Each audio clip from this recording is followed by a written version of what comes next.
Hi all, a very warm good morning. അപ്പോൾ നമ്മള് PsyQuesta free revision and question discussion electives-ന്റെ ആട്ടോ. Core പേപ്പറിനെ സംബന്ധിച്ചിടത്തോളം ഇങ്ങനെ ഒരു ഡിസ്കഷൻ എത്രത്തോളം പോസിബിൾ ആണ് എന്ന് എനിക്കറിയില്ല. കാരണം കോർ പേപ്പർ ആകുമ്പോൾ ഒത്തിരി പറയാനും ഉണ്ടാവും, അതില് എല്ലാ ചാപ്റ്ററിലും ക്വസ്റ്റ്യൻസ് എക്സ്പെക്റ്റഡ് ആണ്. പക്ഷെ ഇലക്ടീവിനെ സംബന്ധിച്ചിടത്തോളം ക്വസ്റ്റ്യൻസ് ഒക്കെ നമുക്ക് ഏകദേശം അറിയാം. പിന്നെ ഇലക്ടീവ് പേപ്പേഴ്സ് ആണ്, നമുക്ക് തറവായിട്ട് പഠിക്കണം എന്നില്ല. ഇലക്ടീവ് പേപ്പേഴ്സ് അല്ലേ, അത് അതിൻ്റെതായിട്ടുള്ള നോളജ് ഉണ്ടാക്കിയാൽ മതി. കോർ പേപ്പേഴ്സ് പോലെ അല്ലല്ലോ. ഓക്കെ, അപ്പോ BSOG 171 Indian society images and reality ആണ് നമ്മൾ എടുക്കാൻ പോകുന്നത്. ഒത്തിരി ക്വസ്റ്റ്യൻ പേപ്പേഴ്സ് നോക്കിയപ്പോൾ ഏകദേശം വരുന്ന ക്വസ്റ്റ്യൻസ് ആണ് നമ്മൾ കവേർഡ് ആയിട്ട് എടുത്തിട്ടുണ്ടായിരുന്നത്. അതില് ആകെ വരുന്നത് ഒരു 8 ക്വസ്റ്റ്യൻസ് ആണ്. 10 മാർക്കിന്റെ 8 ക്വസ്റ്റ്യൻസ് ആണ് നിങ്ങൾക്ക് വരിക. 400 വേർഡ്സിൽ എഴുതാൻ എന്നുള്ള രീതിയിലാണ് വരുന്നത്. 5 എണ്ണം എഴുതിയാൽ മതി. ശ്രദ്ധിക്കണം, 100 മാർക്കിനാണ് 5 എണ്ണം എഴുതാന്ന് വെച്ചാൽ അത്യാവശ്യം എഴുതണം, എന്നാൽ മാത്രമേ നിങ്ങൾക്ക് മാർക്ക് കിട്ടത്തുള്ളൂ. അപ്പോ ഞാൻ അതിൽ ഏറ്റവും വരാൻ ചാൻസസ് ഉള്ള ക്വസ്റ്റ്യൻ പേപ്പർ വെച്ചിട്ടാണ് നിങ്ങൾക്ക് പറഞ്ഞു തരാൻ വേണ്ടി പോകുന്നത് കേട്ടോ. അപ്പൊ നോക്കിക്കേ, എക്സ്പ്ലെയിൻ ഇടക്ക് കട്ടായി പോകുന്നുണ്ടോ? ആണോ? അയ്യോ, നെറ്റ്വർക്ക് ഇഷ്യൂ ഇല്ല എന്ന് വിചാരിച്ചു. അപ്പൊ ആദ്യത്തെ ക്വസ്റ്റ്യൻ എന്ന് പറയുന്നത് explain the cultural communication approach to study India. To the study of India. Cultural communication approach. അല്ലെ, നമ്മൾ പുരാതനമായിട്ട് കൊണ്ടുനടത്തുന്ന പല കാര്യങ്ങളും ഇപ്പോഴും ഫോളോ ചെയ്യുന്നുണ്ട്. ഇത് എങ്ങനെയാണ് താവഴിയായിട്ട് അല്ലെ, ഏതോ നമ്മുടെ പൂർവികർ നമ്മൾ ഓണത്തിന് എന്തിടുന്നുണ്ട്, പൂക്കളിടുന്നുണ്ട് അല്ലെ. ഞാനൊരു ഉദാഹരണമായിട്ട് പറഞ്ഞുതരാം കേട്ടോ. കൾച്ചറൽ കമ്മ്യൂണിക്കേഷൻ എങ്ങനെയാണ് എന്നാണ് പറയുന്നത്. The cultural communication approach to study of India focus on understanding how the content of Indian civilization is transmitted and communicated within society. കണ്ടോ, cultural communication approach of study to the study of India focus ചെയ്യുന്നതിലാണ് how the content of Indian civilization എങ്ങനെയാണ് പിന്നെ transmit ചെയ്തത്, communicate ചെയ്തത് സൊസൈറ്റിയിൽ. നമ്മളിപ്പോഴും Indian civilisation അനുസരിച്ചിട്ട് തന്നെ ഇങ്ങനെ പോകുന്നത്, എങ്ങനെയാണ് ട്രാൻസ്ഫർ ആവുന്നത് അല്ലെങ്കിൽ കമ്മ്യൂണിക്കേറ്റ് ആവുന്നത്. It draws attention to the way in which different parts of the civilization system are interconnected and integrated. കുറേ സിസ്റ്റംസ് ഇന്റർകണക്റ്റഡും ഇന്റഗ്രേറ്റഡും ആണ് അല്ലെ. ഇപ്പൊ നമുക്ക് വിളവെടുപ്പിന് വരുന്നത് പിന്നെ ഓണമാണെങ്കിൽ, ചുമ്മാ പറയട്ടോ മനസ്സിലാവാൻ വേണ്ടിട്ട്, ഓണമാണെങ്കിൽ തമിഴ്നാട്ടുകാർക്ക് പൊങ്കലാണ് വിളവെടുപ്പിന്റെ ഉത്സവമായിട്ട് വരുന്നത്. അവര് സൂര്യഭഗവാനെയാണ് നമ്മള് നമുക്ക് വേറെ ഐഡിയ. ഒക്കെ ഒരു ഇന്റർകണക്റ്റഡ് ആൻഡ് ഇന്റർഗ്രേറ്റഡ് ആണ്. Social anthropologists like McKin Marriott and Robert Redfield have made significant contribution to this approach. Marriott, for instance, highlighted the cultural synthesis and interacted with the great tradition and little tradition by studying festivals celebrated in small village called Kozhikkod in Uttar Pradesh, India. അപ്പൊ നോക്കിക്കേ, ഇതിനെ പറ്റി കൂടുതൽ പഠിച്ച 2 വ്യക്തികളാണ് നമ്മുടെ McKin Marriotട്ടും Robert റെഡ്ഫീൽഡും. Okay, Marriott ഒരു minute, Marriott ഒറ്റ സെക്കൻഡ്.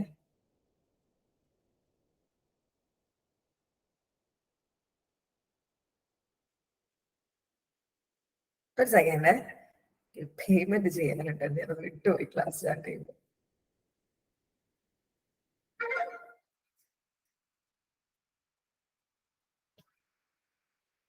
മാരിയോട്ട് അത് പഠിച്ചത് ഉത്തർപ്രദേശിലെ കിഷൻഗിരി എന്നൊരു സ്മോൾ വില്ലേജിന്റെ ഫങ്ഷൻസ് വെച്ചിട്ടാണ്. ആര് പഠിച്ചത്? മാരിയോട്ട് ഇതിനെ പറ്റി പഠിച്ചിട്ടുണ്ട്. അതായത് ശ്രദ്ധിക്കണേ, എങ്ങനെയാണ് ഇന്ത്യൻ സിവിലൈസേഷന്റെ കൾച്ചറും അല്ലെങ്കിൽ കാര്യങ്ങളൊക്കെ ഓരോ തലമുറയായിട്ട്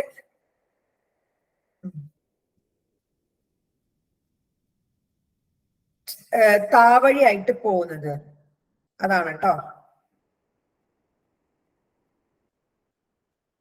Sorry.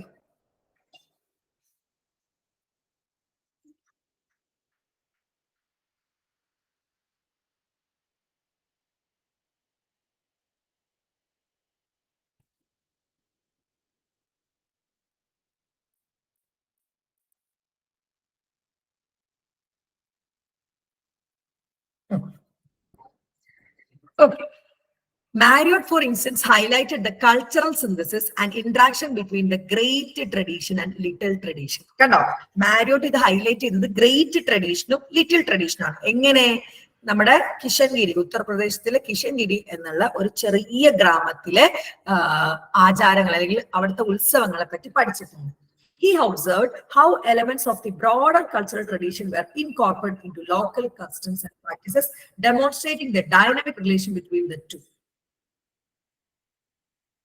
Okay, അദ്ദേഹം ഒബ്സർവ് ചെയ്തു ബ്രോഡർ കൾച്ചറൽ ട്രഡീഷൻ ഇൻകോർപ്പറേറ്റ് ചെയ്യാണ് ലോക്കൽ കസ്റ്റംസ് ആൻഡ് പ്രാക്ടീസസിലേക്ക്. ബ്രോഡർ ആയിട്ടുള്ള ഇന്ത്യയിൽ മൊത്തമുള്ളത് ലോക്കലിലേക്ക് വരികയാണെന്ന് അദ്ദേഹം ഒബ്സർവ് ചെയ്തു. ഡെമോൺസ്ട്രേറ്റിംഗ് ഡൈനാമിക് റിലേഷൻ, അതായത് ബ്രോഡർ ആയിട്ടുള്ള കണക്ഷന് എന്ത് ബന്ധമുണ്ട്, ലോക്കലായിട്ടും ബന്ധമുണ്ടെന്ന് അദ്ദേഹം കണ്ടെത്താണ്. ഇന്ത്യയിൽ പലതും നടക്കുന്നത് പല പല ചെറിയ ചെറിയ ഗ്രാമങ്ങളിൽ നടക്കുന്നുണ്ട്. അതായത് ഈ broader tradition local customs and പ്രാക്ടീസുമായിട്ട് ഇൻകോർപ്പറേറ്റ് ആവുന്നുണ്ട്.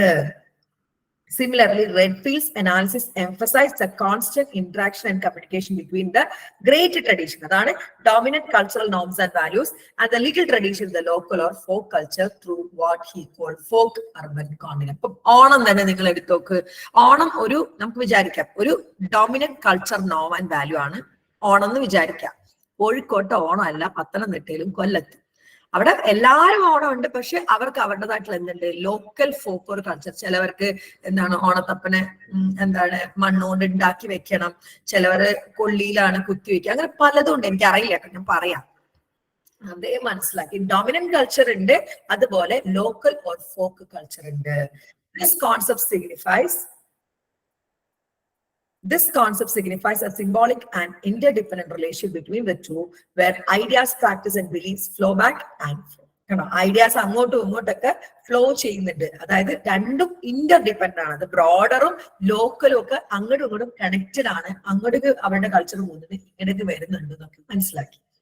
The cultural communication approach seeks to understand underlying process and mechanism through which cultural elements are transmitted and shared within the Indian society. അതായത് കൾച്ചറൽ കമ്മ്യൂണിക്കേഷൻ അപ്രോച്ച് വെച്ചിട്ടാണ് ഇത് എങ്ങനെയാണ് അങ്ങോട്ടും ഇങ്ങോട്ടൊക്കെ transmit ആയിട്ട് പോണത് എന്നുള്ളത് അദ്ദേഹം പഠിച്ചു.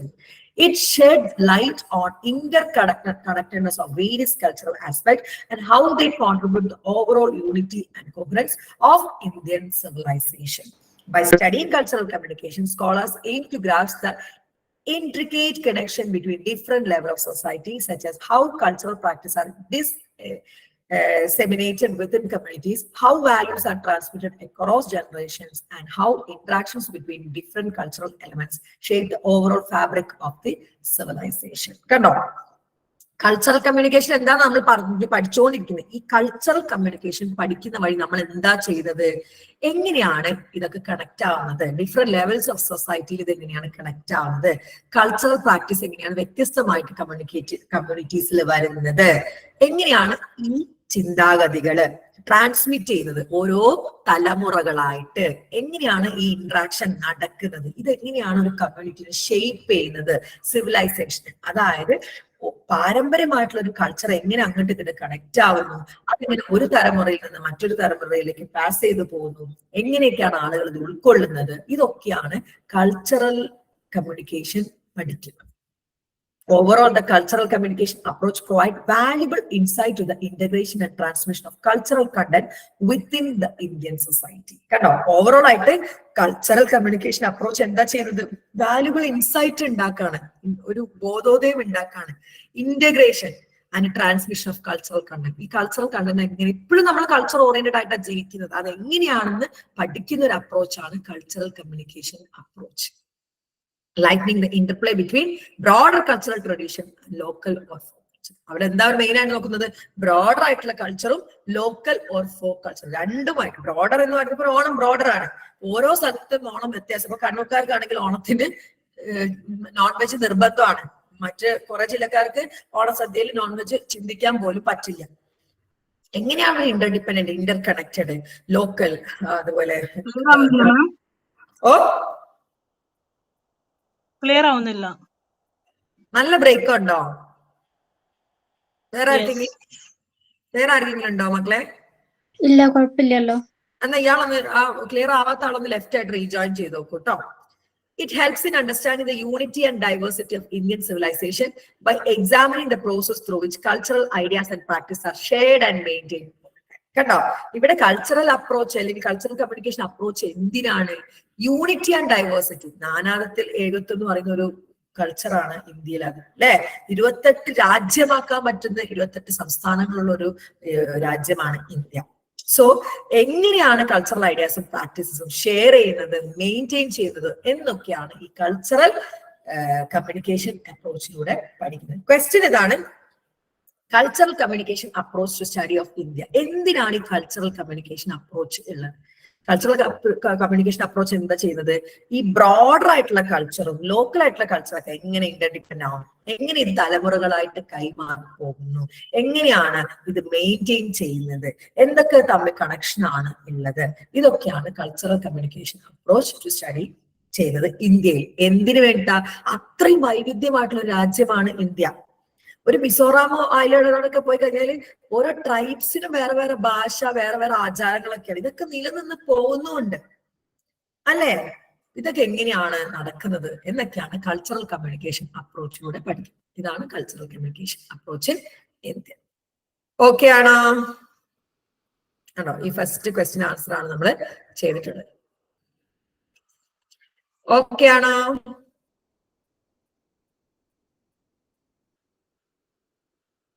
പറഞ്ഞേ.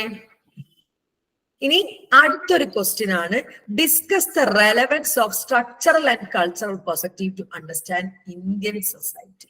സ്ട്രക്ചറൽ പെർസ്പെക്റ്റീവും പിന്നെ അതുപോലെ തന്നെ കൾച്ചറൽ പെർസ്പെക്റ്റീവും എന്തിനാണ് നമ്മൾ പഠിക്കേണ്ടത്, അതായത് റെലവൻസ് എന്താണെന്നാണ് അടുത്ത ക്വസ്റ്റ്യനിൽ പറയുന്നത്. The structural and cultural perspective is highly relevant in understanding Indian society due to deep influence of history, religion, and social structure on the social fabric. By examining the structural and cultural aspect, we can gain insight in the complexities and dynamics of Indian society. അതായത് ഇന്ത്യനെ അറിയണമെങ്കിൽ ഇന്ത്യയുടെ structural and cultural perspective നമ്മൾ അറിഞ്ഞിരിക്കണം. വളരെ relevant ആണ് എന്നാണ് പറയുന്നത്. അതായത് ഇന്ത്യ എന്നൊരു മഹാരാജ്യത്ത് ഒത്തിരി വൈവിധ്യങ്ങളുള്ള ഈ മഹാരാജ്യത്തെ അറിയണമെങ്കിൽ, ഇൻസൈറ്റ് കിട്ടണമെങ്കിൽ നമ്മൾ അതിന്റെ സ്ട്രക്ചറൽ ആൻഡ് കൾച്ചറൽ പെർസ്പെക്റ്റീവ് അറിയല് നിർബന്ധമാണ് എന്നാണ് പറയുന്നത്. Here is a discussion on the relevance of structural and cultural perspective in understanding Indian society. The social structure of Indian civilization have been shaped by various factors, including religion, economy, and politics. കണ്ടോ, ഇന്ത്യയുടെ സാമൂഹിക structure അല്ലെങ്കിൽ social structure എന്ന് പറയുന്നത് ഒരുപാട് ഘടകങ്ങൾ കൊണ്ട് shape ചെയ്യപ്പെട്ടിരിക്കുക. എന്തൊക്കെ ഘടകങ്ങളാ? റിലീജിയൻ ഉണ്ട്, എക്കണോമി സാമ്പത്തികമുണ്ട്, politics. The interplay of these elements had a significant impact on Indian society, contributing to its diverse and segment. മതവും സാമ്പത്തികവും രാഷ്ട്രീയവും ഇതിന്റെ മൂന്നിന്റെയും ഇന്റർപ്ലേ ആണ് നമ്മുടെ ഇന്ത്യയുടെ സെഗ്മെന്റ് നേച്ചറിലേക്ക് കോൺട്രിബ്യൂട്ട് ചെയ്യുന്നത്. അതായത് ഇന്ത്യയുടെ സ്വഭാവത്തിലേക്ക് കോൺട്രിബ്യൂട്ട് ചെയ്യുന്നത് അല്ലെ. കേരളത്തിലൊരു എന്താണ് മതേതരം എന്ന് പറഞ്ഞാലും അല്ലെ, ഇപ്പൊ തന്നെ ലോഗോ മാറ്റി, നമ്മുടെ നാഷണൽ ഹെൽത്തിന്റെ ലോഗോ മാറ്റി അതിലൊരു ദൈവത്തിന്റെ പിക്ചർ ആഡ് ചെയ്തിട്ടുള്ള ഒത്തിരി എതിർപ്പുകൾ വരുന്നുണ്ട്. മതേതര രാഷ്ട്രമാണെന്ന് പറയുന്നത്. പക്ഷെ സത്യം പറഞ്ഞു കഴിഞ്ഞാല് ഓരോ പഞ്ചായത്ത് ഇലക്ഷനും എടുത്തു നോക്കിയാൽ നമുക്ക് മനസ്സിലാവും മതേതരം എന്ന് പറയുന്നുണ്ടെങ്കിലും മതപരം തന്നെയാണ് അല്ലെ. ഓരോ പഞ്ചായത്തിലും ഏത് മത ഗ്രൂപ്പാണോ കൂടുതലുള്ള അതിലൊരാളെ തന്നെയായിരിക്കും അവര് സ്ഥാനാർത്ഥിയായിട്ട് നിർത്തുക. അതാണ് ഇന്ത്യയുടെ ഒരു നേച്ചർ. അതായത് മതവും സാമ്പത്തികവും രാഷ്ട്രീയം ഇത് ചേർന്നിട്ടാണ് ഇന്ത്യയുടെ സ്വഭാവം നിശ്ചയിക്കുന്നത്. The mythic and religious past, along with the direct political past, provides a basis for understanding the alliances and tensions between different religions and entities in pre-colonial India. Pre colonial India എന്നുള്ള word നിങ്ങൾ ഒന്ന് മനസ്സിൽ വെച്ചു. Pre colonial എന്ന് പറഞ്ഞാൽ ബ്രിട്ടീഷുകാര് വരുന്നതിന് മുന്നേ ഉള്ള ഇന്ത്യനെയാണ് നമ്മൾ പ്രീ കൊളോണിയൽ ഇന്ത്യ എന്ന് പറയുന്നത്. ആ സമയത്ത് മിത്തുകളും റിലീജിയസ് പാസ്റ്റും കൂടാതെ പൊളിറ്റിക്കൽ പാസ്റ്റും ഇതൊക്കെയായിരുന്നു എന്ത് ഇന്ത്യനെ മനസ്സിലാക്കാനുള്ള ഒരു വഴികൾ.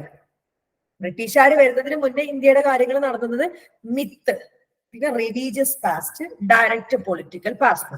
Mythical and religious beliefs such as the concept of sacred kingship have influenced present-day political hierarchies and relationship. ഈ പ്രീ കൊളോണിയൽ ഇന്ത്യയുടെ സമയത്തുള്ള മിത്തുകളും റിലീജിയസ് ബിലീവും ഒക്കെയാണ്. അതൊക്കെ നമ്മൾ എന്താണ് കോൺസെപ്റ്റ് ആയിട്ടുള്ള കിങ്ഷിപ്പ്, രാജ്യഭരണം, ദൈവികമായിട്ടുള്ള രാജ്യഭരണം, ഇതൊക്കെ ഈ ഹയറാർക്കിയൽ റിലേഷൻഷിപ്പിനെ ഇന്ത്യയിൽ ബാധിച്ചിട്ടുണ്ട്. Furthermore, India's history is characterized by invasions, migrations, and acceptance of diverse religion.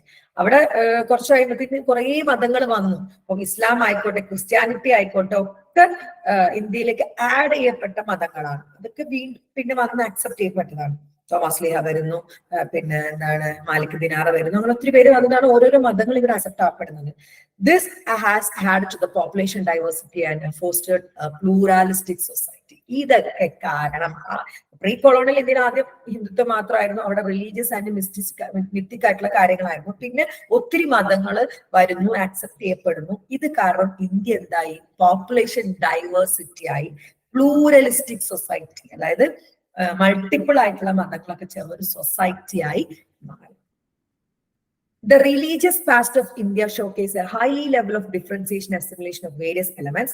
Hinduism, which is more of a way of life than a doctrinal religion, has coexisted with the religion like Buddhism, Jainism, Sikhism, Islam, and Christianity. Religious past എന്നുള്ളത് showcase ചെയ്യുന്നുണ്ട് എങ്ങനെയാണ് different elements ആയി മാറിയതെന്ന്. ഇവിടെ Hinduism ആയിരുന്നു അന്നേരം ഒരു doctor, Hinduism ആയിരുന്നു practice, ഇന്ത്യയിൽ മൊത്തം ഹിന്ദുയിസം ആയിരുന്നു പ്രാക്ടീസ് ചെയ്യപ്പെട്ടുകൊണ്ടിരുന്നത്. അതിന്റെ കൂടെ എന്തും വന്നു? ബുദ്ധിസം, ജൈനിസം, സിഖിസം, ഇസ്ലാമും ക്രിസ്ത്യാനിറ്റിയും ഒക്കെ വന്നു. The hierarchical Varna system and prolific Jati system has deeply permeated Indian society, even influencing incoming religions. അവിടെ വേറെ റിലീജിയൻ വരുന്ന മുന്നേ ഇവിടെ എന്തുണ്ട്? ജാതി സിസ്റ്റവും വർണ്ണ സിസ്റ്റവും ഉണ്ടായിരുന്നു. അതായത് പിന്നെ ബ്രാഹ്മണർ, വൈശ്യര്, ശൂദ്രര്, പിന്നെ അങ്ങനെ ലോ കാസ്റ്റ് എന്നൊക്കെ പറഞ്ഞിട്ട് തൊട്ടുകൂടായ്മ, തീണ്ടിക്കൂടായ്മ ഉണ്ടായിരുന്നു. വർണ്ണ മതങ്ങൾക്കും അത് ബാധകമായിരുന്നു. ഇൻകമിങ് റിലീജിയനെ പോലും ആ ഒരു ജാതി വർണ്ണ സിസ്റ്റം ഇൻഫ്ലുവൻസ് ചെയ്തിട്ടുണ്ട്. The present day social and political order in India draws significantly from the past, within the caste system and local jadis playing a significant role in power dynamics, social networks, and group formation. ഇനി present ഡേനെ പറ്റി പറയുകയാണെങ്കിൽ കുറച്ച് പേര് add ആവുന്നുണ്ട്. നിങ്ങൾ ഈ ആരെങ്കിലും പഠിച്ചോട്ടെ, നിങ്ങൾ ഈ പിന്നെ ക്ലാസ്സിന്റെ ലിങ്ക് ഏതെങ്കിലും ഗ്രൂപ്പ്സ് ഒക്കെ ഉണ്ടെങ്കിൽ ഒന്ന് അയച്ചു കൊടുക്കാവോ? എന്റെ ഗ്രൂപ്പിന്റെ ലിങ്ക് കേട്ടോ, ഗ്രൂപ്പിന്റെ ലിങ്കോ ഈ ക്ലാസ്സിന്റെ ലിങ്കോ കേട്ടോ. ദ ഹയറാർക്കിയൽ വർണ്ണ സിസ്റ്റം വന്ന ശേഷം ദ പ്രസന്റ് ഡേ നമ്മൾ ഇപ്പൊ നിൽക്കുന്ന social and political order in India, അതുകൊണ്ട് അല്ലെ draw significantly from the caste, with the caste system and local jatis playing a significant. ഇപ്പോഴും ജാതി നമ്മുടെ കേരളത്തില് വിസിബിൾ അല്ല എന്നുള്ളു, പുറത്തൊക്കെ എപ്പോഴും വിസിബിൾ ആണ്. താഴ്ന്ന ജാതിക്കാർ, ഉയർന്ന ജാതിക്കാർ നമ്മൾ ഒരു കണക്ഷനോ അല്ലെങ്കിൽ ഇപ്പോഴും ആ ഒരു ഡിസ്ക്രിമിനേഷൻ നടന്നുകൊണ്ടിരിക്കുക. ആ അന്ധകാലത്ത് വന്നതാണ്. Identity in contemporary India is often linked towards Jati and Varna, and the legitimacy of this identity is often justification through reference to an imagined and mythical past. കണ്ടോ, ഐഡന്റിറ്റി ഇൻ കണ്ടംപററി ഇന്ത്യയും ജാതി വർണ്ണാണ്. മേനോന്, നമ്പ്യാര്, ഇത് CR എന്നൊക്കെ പറഞ്ഞിട്ട് ഇപ്പോഴും തങ്ങൾ കുടുംബം അല്ലെങ്കിൽ അങ്ങനെ പോകും അല്ലേ. ഞങ്ങൾ ആദ്യം ഞാൻ വിചാരിച്ച ഈ മുസ്ലിംസിൽ കാസ്റ്റ് സിസ്റ്റം ഇല്ലാന്ന്, തങ്ങൾ ഫാമിലി. അതെന്താന്ന് വെച്ച് കഴിഞ്ഞാല് ഇവരും തമ്മിൽ ഈ പിന്നെ എന്താ പറയാ ഉസ്താൻ ഫാമിലിയും തങ്ങൾ ഫാമിലിയും തമ്മിൽ മാരേജും ചെയ്യില്ല പോലും. ഞങ്ങൾക്കത് അറിയില്ല, ഞങ്ങൾക്ക് അങ്ങനെ അറിയില്ല. പക്ഷെ ഞാനിത് ഈ അടുത്തതിനെ പറ്റി കേട്ടു. അത് ഉസ്താൻ ഫാമിലി ബാർബർ ഫാമിലിയാണ്, അവര് ലോ കാസ്റ്റ് ആണ് പോലും. അവര് പിന്നെ തങ്ങൾ ഫാമിലി ഹൈ ക്ലാസ് ആണ്, അവർ അങ്ങോട്ടും ഇങ്ങോട്ടും മാരേജ് ചെയ്യില്ല. ഈ തങ്ങൾ ഫാമിലിനെ തന്നെ കല്യാണം കഴിക്കണം. അപ്പൊ സർപ്രൈസ് മുസ്ലിംസിലും ഇതുണ്ടോ? ഇതെന്താ നമ്മുടെ ഇന്ത്യയിൽ ആ ഒരു പാരമ്പര്യം. സോ വന്ന ജാതികൾക്കും ആർത്തിയും അങ്ങനെ ഇങ്ങനെ, ഇപ്പൊ ക്രിസ്ത്യൻസിലാണെങ്കിൽ റോമൻ കാത്തലിക്കും അങ്ങനെ ഇങ്ങനെ ഒരുപാടുണ്ട്. അവരൊക്കെ ഓരോ അങ്ങോട്ടും ഇങ്ങോട്ടൊന്നും കല്യാണം പോലും കഴിക്കാതെ അങ്ങനെ ഇപ്പോഴും ആ പാസ്റ്റിലുള്ളതാണ് ഇപ്പോഴും ഉള്ളത്. Additionally, the connections to the religious past provide a means of identification with the specific kingship group and ancestry. കണ്ടോ, തിരുവിതാംകൂർ മഹാരാജാവിൽ നിന്ന് പട്ടുമാളയും അല്ലേ, അതന്നെ ഈ കണക്ഷനൊക്കെ കിങ്ഷിപ്പ്, ഗ്രൂപ്പ് ആൻഡ് ആൻസെസ്ട്രിന്ന് വരുന്നതാണ്. അത് ആ ഒരു പാരമ്പര്യമായിട്ട് ആ ഒരു വിശ്വാസവും അതിൽ നിന്ന് ഇങ്ങനെ വരുന്നതാണ്. The influence of kinship and jati system, which function as an extended kin group, restrict social mobility and reinforce group boundaries based on past disputes, quarrels. However, since the late 19th century, there has been a shift in perception, with the nationalist leaders portraying India as a unified nation rather than a fragmented entity divided by religions and social identities. അതായത് ഈ kinship ജാതി system ഒക്കെ തുറന്നുകൊണ്ട് പോവാണ്. 19ാം നൂറ്റാണ്ടൊക്കെ ആയപ്പോഴേക്കും ചെറിയൊരു മാറ്റം വന്നു എന്ന് പറയുന്നു. ലീഡേഴ്സ്, നാഷണലിസ്റ്റ് ലീഡേഴ്സ് പോർട്രേറ്റ് ചെയ്തു, ഇന്ത്യ ഒരു യുണൈറ്റഡ് നേഷൻ ആണ്, പിന്നെ റിലീജിയൻസും സോഷ്യൽ ഐഡന്റിറ്റിയുമായിട്ട് ഡിവൈഡ് ചെയ്യരുത്. India's secular character established upon independence emphasize respect for all religion. ഇന്ത്യയുടെ ഭരണഘടനയിലുണ്ട് എല്ലാ റിലീജിയനെയും എല്ലാ മതത്തിനെയും റെസ്പെക്ട് ചെയ്യണം. National symbols reflect the diversity and unity of country. കണ്ടോ, national symbol direct diversity unity. പക്ഷെ ഇപ്പൊ അതിലൊരു മാറ്റം വന്ന് കണ്ടോ, അത് ഒരു പൊളിറ്റിക്കൽ ആയിട്ടുള്ള പ്രശ്നങ്ങളാണ്. In conclusion, understanding Indian society requires a structural and cultural perspective. Indian society പറ്റി മനസ്സിലാക്കുന്ന കൾച്ചറൽ സ്ട്രക്ചർ. കൾച്ചർ എന്താ? ആ ഹിന്ദുയിസം കൾച്ചറിൽ ഇങ്ങനെ മിക്സും റിലീജിയനും കൂടി മിക്സ് ചെയ്ത് വന്നു. അവിടേക്ക് ആര് കടന്നു വരാണ്? മറ്റു മതങ്ങൾ കടന്നു വരാണ്. ഇസ്ലാം, ക്രിസ്ത്യാനിറ്റി, ബുദ്ധിസം, ജൈനിസം ഒക്കെ കടന്നു വരാണ്. അവരും ഇതന്നെ ഫോളോ ചെയ്തു പോയി. അതനുസരിച്ചിട്ടാണ് സ്ട്രക്ചർ വരുന്നത്. അതായത് ജാതി വർണ്ണ സിസ്റ്റത്തിലാണ് സ്ട്രക്ചർ വരുന്നത്.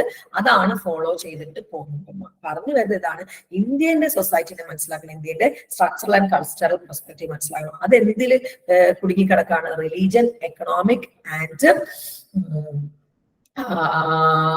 റിലീജിയൻ, എക്കണോമിക് ആൻഡ് ഒന്നുകൂടി പൊളിറ്റിക്സ്. ഈ മൂന്നെണ്ണത്തില് കുടുങ്ങിക്കിടക്കാണ്. റിലീജിയൻ ആണ് ഏറ്റവും എടുത്ത് പറയുന്നത്. അത് വെച്ചിട്ടാണ് സ്ട്രക്ചർ ഉണ്ടാകുന്നത്. The history, social structure, religious belief and cultural tradition have shaped the social fabric of India. ഹിസ്റ്ററിയും ചരിത്രവും സോഷ്യൽ സ്ട്രക്ചറും റിലീജിയസ് ബിലീഫും കൾച്ചറൽ ട്രഡീഷനും ഒക്കെ കൂടെ ചേർന്നിട്ടുള്ളതാണ് ഇന്ത്യ.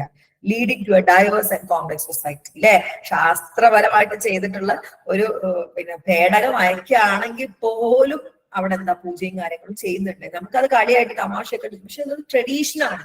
അതുകൊണ്ടാണ് ഫോളോ. അതായത് ഇന്ത്യ എന്നുള്ള അങ്ങനെ ഒരു രാജ്യമാണ്.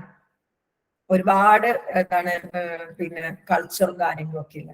അപ്പൊ ഇന്ത്യയിൽ അറിയണമെങ്കിൽ ഇന്ത്യയുടെ കൾച്ചറും സ്ട്രക്ചറും അറിയുന്നുണ്ട്. By examining these aspects, we can gain valuable insight into the dynamics, complexities, and unity in diversity that characterize Indian society. ഇത് എക്സാമിൻ ചെയ്യാം. ഈ കൾച്ചറൽ സ്ട്രക്ചറും എക്സാമിൻ ചെയ്യുമ്പോൾ നമുക്ക് എന്താ കിട്ടുന്നത്? Changing, complexity, unity in diversity, നാനാത്വത്തിൽ ഏകത്വം. അതാണ് ഇന്ത്യ.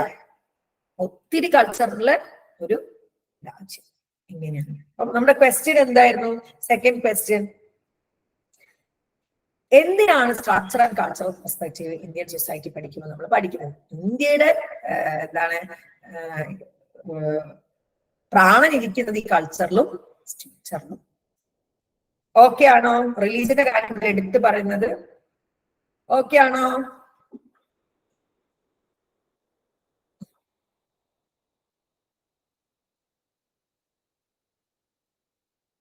ഇനി അടുത്തൊരു ക്വസ്റ്റ്യൻ ആണ്, discuss the colonialist view of Indian society. Indian സൊസൈറ്റിയുടെ കൊളോണലിസ്റ്റിന്റെ വ്യൂ എന്താണ് എന്നുള്ളത്.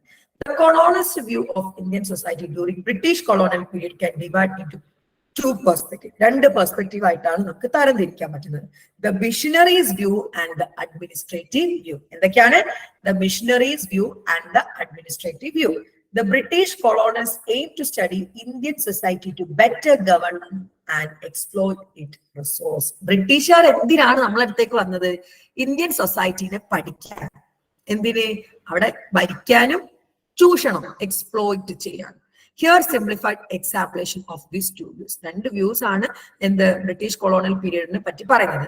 മിഷനറീസ് വ്യൂവും അതുപോലെ അഡ്മിനിസ്ട്രേറ്റീവ് വ്യൂ. എന്താണ് missionary view? Missionary saws Indian society as dignified compared to British society. ഇവിടെ മിഷനറി വ്യൂ പ്രകാരം ഇന്ത്യയെ അവർ കാണുന്നത് അൺഡിഗ്നിഫൈഡ് ആണ്, ഡിഗ്നിഫൈഡ് അല്ലാത്താണ്. ബ്രിട്ടീഷ് സൊസൈറ്റിനൊക്കെ വെച്ച് പോകുമ്പോൾ അൺഡിഗ്നിഫൈഡ് ആയിട്ടാണ്. The condemned Hinduism and viewed it as corrupting influence. ഹിന്ദുയിസത്തെ ഒരു കറപ്റ്റിംഗ് ഇൻഫ്ലുവൻസ് ആയിട്ടാണ് കണ്ടിട്ടുള്ളത്. They believed that the only way to improve Indian society was through British rule and the spread of Christianity. അവർ വിചാരിച്ചു ഈ ഇന്ത്യനെ, ഇവിടെ Hinduism ആണ് അവരെ corrupt influence ആയിട്ട് വന്നത്, ഇവിടെ നന്നാക്കണമെങ്കിൽ ഇവിടെ ക്രിസ്ത്യാനിറ്റി സ്പ്രെഡ് ചെയ്യണം, ബ്രിട്ടീഷുകാർ ഭരിക്കണം. അതാണ് മിഷനറി വ്യൂ എന്ന് പറയുന്നത്. Interestingly, while searching for evidence to corrupt society നന്നാക്കാൻ തോന്നും നോക്കിയപ്പോൾ missionaries made significant contributions to study of Indian society. അതായത് ഇന്ത്യനെ നന്നാക്കണമെങ്കിൽ ഇവിടെ ക്രിസ്ത്യാനിറ്റി വരണം, അല്ലെങ്കിൽ ക്രിസ്ത്യാനിറ്റി വരണം, ബ്രിട്ടീഷുകാർ ഭരിക്കണം എന്ന്. അങ്ങനെ ഇന്ത്യൻ സൊസൈറ്റി നന്നാക്കാൻ നോക്കുമ്പോൾ മിഷണറീസ് എന്തായി, ഇന്ത്യൻ സൊസൈറ്റിനെ പറ്റി ഒത്തിരി പഠിക്കാൻ വേണ്ടി നോക്കും. They help translate Bible into Indian languages. അവര് മലയാളത്തിലൊക്കെ അങ്ങനെ പല ലാംഗ്വേജസിലും ബൈബിള് വിവർത്തനം ചെയ്തു. Leading to socio legal studies and written accounts of different caste and occupational groups. എന്നിട്ട് അവര് ഈ കാസ്റ്റിന്റെയും ഓക്യുപേഷണൽ ഗ്രൂപ്പ്സിനെയൊക്കെ തരംതിരിച്ചു. Missionaries also played a group in spreading modern education and worked with the marginalized communities. അതുപോലെ മിഷണറീസ് എന്താക്കി, ഈ ക്രിസ്ത്യൻ മിഷണറീസ് ആട്ടോ, അവര് എന്താ ചെയ്തത്, സ്പ്രെഡിങ് മോഡേൺ എഡ്യൂക്കേഷൻ. അവര് നല്ല എഡ്യൂക്കേഷൻ സ്പ്രെഡ് ചെയ്യാൻ തുടങ്ങി. ഇന്ത്യയിൽ വിദ്യാഭ്യാസമൊക്കെ കൊണ്ടുവന്ന അവർ തന്നെയാണ്. പിന്നെ മാർജിനലൈസ്ഡ്, അതായത് ഈ ന്യൂനപക്ഷമായിട്ടുള്ള കമ്മ്യൂണിറ്റിക്ക് വേണ്ടി അവർ വർക്ക് ചെയ്യാനൊക്കെ തുടങ്ങി, അവരെ ക്രിസ്ത്യാനിറ്റിയിലേക്ക് കൊണ്ടുവരാനൊക്കെ. ഇതാണ് മിഷണറി വ്യൂ. അതായത് ഇന്ത്യ ഈ ഹിന്ദുത്വത്തിൽ കിടന്ന് കഷ്ടപ്പെടുകയാണ്, അപ്പം ഇത് നന്നാവണമെങ്കിൽ ബ്രിട്ടീഷ് ഭരണവും ക്രിസ്ത്യാനിറ്റി ഇവിടെ വരണം. അതിനുവേണ്ടി അവർ ഇന്ത്യൻ സൊസൈറ്റിനെ പഠിച്ചു, ബൈബിള് വിവർത്തനം ചെയ്തു, മാർജിനലൈസ്ഡ് ആയിട്ടുള്ള ആളുകളെ സഹായിച്ചു, മോഡേൺ എഡ്യൂക്കേഷൻ ഒക്കെ കൊണ്ടുവന്നു. ഇതാണ് എന്ത് വ്യൂ, മിഷണറി വ്യൂ. മനസ്സിലായോ? പറഞ്ഞേ. മിഷണറീസ് വ്യൂ മനസ്സിലായോ? മനസ്സിലായില്ലെങ്കിൽ പറയണേ, ഫ്രീ ക്ലാസ് ആണെന്ന് വെച്ച് പറയാതിരിക്കുക. ഇനി അടുത്താണ് administrative view. Administrated trained in British University took a more realistic and fact-based approach. ഈ രണ്ടാമത് ഇന്ത്യൻ സൊസൈറ്റിയിൽ അവർ ചെയ്താണ് അഡ്മിനിസ്ട്രേറ്റീവ് വ്യൂ. അവരെന്താ ചെയ്ത, ഫാക്ട് ആണ്. അവിടുന്ന് വന്ന ആളുകൾ ബ്രിട്ടീഷ് യൂണിവേഴ്സിറ്റിയിൽ ട്രെയിൻഡ് ആയവരായിരുന്നു. അവർ realistic and fact based approach ആണ് നടത്തുന്നത്. Their aim was to understand India's to effectively exploit its resources. വളരെ റെലവെന്റ് ആയിട്ട് പോയിന്റ് ആട്ടോ. ഇവരുടെ ഈ പഠിച്ചു വന്ന ബ്രിട്ടീഷുകാരുടെ എയിം എന്തായിരുന്നു, ഇന്ത്യനെ മനസ്സിലാക്കുക, മാക്സിമം ഇവിടുന്ന് ചൂഷണം ചെയ്ത് കടത്തിക്കൊണ്ട് പോവുക. തേയില ആയിക്കോട്ടെ, പെപ്പർ ആയിക്കോട്ടെ, എന്തൊക്കെ ഇവിടുന്ന് കടത്തിക്കൊണ്ടാ, മറ്റേ ക്രാഫ്റ്റ് ആയിക്കോട്ടെ, കടത്തിക്കൊണ്ടു പോവുക. They sought to develop structures and institutions to organize their actions and govern the native population. കണ്ടോ, അവര് ഡെവലപ്പ് സ്ട്രക്ചേഴ്സ് ആൻഡ് ഇൻസ്റ്റിറ്റ്യൂഷൻസ് ഒക്കെ ഉണ്ടാക്കി ഗവേൺ ചെയ്തു നേറ്റീവ്, അവര് ഭരിച്ചു native population. British administrator wrote detailed accounts of tribes and castes which still provide basic information about the people and culture of specific regions. കണ്ടോ, അവർ detail ആയിട്ട് ഓരോ ട്രൈബ്സിന്റെ കാര്യങ്ങളൊക്കെ detail ആയിട്ട് അവർ രേഖകൾ ഉണ്ടാക്കി. ആ രേഖകളാണ് ഇന്നും നമ്മള് ഉപയോഗിച്ചോളെ. കുറെ കാര്യങ്ങൾ ബ്രിട്ടീഷുകാർ വരുന്നത് ഒരുപാട് ബുദ്ധിമുട്ട് നമുക്ക് ഉണ്ടാക്കിയിട്ടുണ്ടെങ്കിലും അവർ വന്നില്ലായിരുന്നെങ്കിൽ നമ്മള് ഇപ്പോഴും അങ്ങനെ തന്നെ. കാരണം അവർ സാധനങ്ങൾ കടത്തി കൊണ്ടുപോകാനാണെങ്കിലും റെയിൽവേസ് ഉണ്ടാക്കി, അവർക്ക് വേണ്ടി ഇവിടെ പണിക്കാരുണ്ടാക്കാനാണെങ്കിലും മോഡേൺ വിദ്യാഭ്യാസം കൊണ്ടുവന്നു, യൂണിവേഴ്സിറ്റീസ് ഒക്കെ അവർ കൊണ്ടുവന്നിട്ടുണ്ട്. The purpose of these studies was to support effective colonial administration. ഇതൊക്കെ അവർ ചെയ്തതിനാ, അവർക്ക് കൊളോണിയൽ അഡ്മിനിസ്ട്രേഷന് സപ്പോർട്ട് കിട്ടാൻ. As the East India Company's territory expanded, the administrators realized the need for more systematic and accurate information. East India ആണല്ലോ ആദ്യമായിട്ട് വന്നത്. ഈ east India വികസിക്കാൻ തുടങ്ങിയപ്പോൾ അവർക്ക് മനസ്സിലായി കുറച്ചുകൂടി സിസ്റ്റമാറ്റിക് ആയിട്ടുള്ള ആക്യുറേറ്റ് ആയിട്ടുള്ള ഇൻഫർമേഷൻ. അവർ ആദ്യ ട്രൈബ്സിന്റെ കാര്യങ്ങളൊക്കെ മനസ്സിലാക്കി എഴുതി രേഖകളാക്കി, പക്ഷെ കുറച്ചുകൂടി അഡ്വാൻസ് ആവാം വികസിക്കാൻ തുടങ്ങിയപ്പോൾ അവർക്ക് മനസ്സിലായി ഇനിയും നല്ല അക്യുറേറ്റ് ആയിട്ടുള്ള ഇൻഫർമേഷൻ വേണം. അങ്ങനെയാണ് സെൻസസ് വരുന്നത് കേട്ടോ. The first census in 1872 was conducted to gather better data using categories like religion, caste and race. കാരണം റിലീജിയൻ, കാസ്റ്റും റേസും മനസ്സിലാക്കാൻ വേണ്ടിയിട്ടാണ് 1872 അവർ എന്ത് വരുന്നത്, ആദ്യത്തെ സെൻസസ് കൊണ്ടുവരുന്നത്. Administrators also perceive India as primarily composed of self-sufficient village communities, but they recognize the interconnection between villages and the larger social and economic system. ആണോ, administrator perceive ചെയ്തു India ഒരു പ്രൈമർലി കമ്പോസ്ഡ് ആണ്, self sufficient village community ആണെന്ന് അവർക്ക് മനസ്സിലായി. പക്ഷേ ഈ Inter connections, അതായത് they recognize the interconnection between village and larger social and economic system. അതായത് അവർ സെൽഫ് സഫിഷ്യന്റ് ആണെങ്കിൽ പോലും അവർ ഇന്റർ കണക്റ്റഡ് ആണ്. അതെന്ന് വെച്ചാൽ ഇത് കുശവന്മാരുടെ ഗ്രാമം, അത് കൊല്ലന്മാരുടെ ഗ്രാമം, അവര് കുശവന്മാർ അവിടെ പോയി കലം വെക്കണം. ഇന്റർ കണക്റ്റഡ് ആണ്. അത് വെച്ച് ഇവരുടെ കുശവന്മാർ മാത്രമേ ഉള്ളൂ. സോ ഇവിടെ പലചരക്കും പിന്നെ സാധനങ്ങളൊക്കെ ഉണ്ട്, ചന്തകളൊക്കെയാണ് അന്നുണ്ട്. അപ്പൊ ഈ ഒരു കണക്ഷനൊക്കെ ആര് പഠിച്ചു? ബ്രിട്ടീഷുകാർ പഠിച്ചു. Overall, the colonialist view of Indian society varied between the missionaries' perspective, which aimed to Christianize and civilize India, and the administrative view, which sought to govern and exploit. രണ്ട് കൂട്ടരും ചെയ്ത കാര്യങ്ങളാണ്. മിഷണറിക്കാര് ക്രിസ്ത്യനൈസ് ചെയ്യാനും ഭരിക്കാനും നോക്കി, ക്രിസ്ത്യനൈസ് ആൻഡ് സിവിലൈസ് ചെയ്യാൻ നോക്കി. അഡ്മിനിസ്ട്രേറ്റീവുകാർ എന്ത് ചെയ്തു? ചൂഷണം ചെയ്യാൻ, ഗവൺ ചെയ്യാൻ. These views shape British policies, revenue laws, and certain of zamindars, landlords, and influenced commercial agricultural practices. It is important to note that these views were influenced by the colonial context and did not always capture the complexities and diversity of Indian society. ഇവിടെ ഒരു കാര്യം നമ്മൾ മനസ്സിലാക്കണം. ഈ views, അതായത് നമ്മുടെ missionary view, administrative view, colonial context വെച്ചിട്ടാണ് പറയുന്നത്. അല്ലാതെ ഇന്ത്യയുടെ സൊസൈറ്റിയുടെ കോംപ്ലക്സിറ്റി, ഡൈവേഴ്സിറ്റി ഒന്നുമില്ല. അതായത് ഇവർ രണ്ട് വ്യൂ, മിഷണറിക്കാർ ക്രിസ്ത്യാനിറ്റി പരത്താനും പിന്നെ സിവിലിയൻസ് ആക്കാനും നോക്കിയ സമയത്ത് അഡ്മിനിസ്ട്രേറ്റീവ് വ്യൂ എന്താണ്? എക്സ്പ്ലോയിറ്റ് ചെയ്യാനും ഗവൺ ചെയ്യാനാണ് നോക്കിയത്. അവരൊക്കെ ഒരു സിസ്റ്റമാറ്റിക് ആയിട്ട്, ഈ അഡ്മിനിസ്ട്രേറ്റീവ് വ്യൂ ആണെങ്കിൽ ഇന്ത്യനെ പറ്റുള്ള എല്ലാ കാര്യങ്ങളും സിസ്റ്റമാറ്റിക് ആയിട്ട് രേഖകളാക്കി മാറ്റി. അതാണ് ഇവര് ചെയ്തിട്ടുള്ളത്. ഇവിടെ മനസ്സിലാക്കണം, ഇതൊക്കെ ഇവര് കംപ്ലീറ്റ് ആയിട്ട് ഇന്ത്യനെ പഠിക്കാൻ വേണ്ടി ചെയ്ത കാര്യങ്ങളല്ല, അവർക്ക് അടിച്ചു മാറ്റാനും ഇതാക്കാനും ഒക്കെ വേണ്ടിയിട്ട് ഉണ്ടാക്കിയത്. ഈ രണ്ട് വ്യൂ ആണ് കൊളോണിസ്റ്റ് വരുന്നത് കേട്ടോ. കൊളോണിസ്റ്റ് വ്യൂ ഓഫ് ഇന്ത്യൻ സൊസൈറ്റി. ഒന്ന് മിഷണറി വ്യൂ, ക്രിസ്ത്യാനിറ്റി പരത്തുക, അതുപോലെ സിവിലൈസേഷൻ കൊണ്ടുവരാം. രണ്ടാമത്തെ അഡ്മിനിസ്ട്രേറ്റീവ് ആണ്. അത് എന്താണ്? ലോക്കൽസിന് ഗവേൺ ചെയ്യുക, ചൂഷണം, എക്സ്പ്ലോയിറ്റ് ചെയ്യും. ഓക്കെ ആണോ?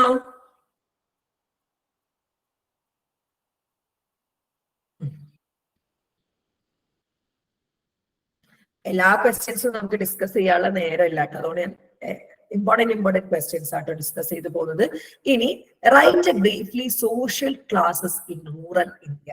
റൂറൽ ഇന്ത്യയിലെ സോഷ്യൽ ക്ലാസ്സുകൾ ഏതൊക്കെയാണെന്നാണ് അടുത്തത് പറയാൻ വേണ്ടി പോകുന്നത് കേട്ടോ.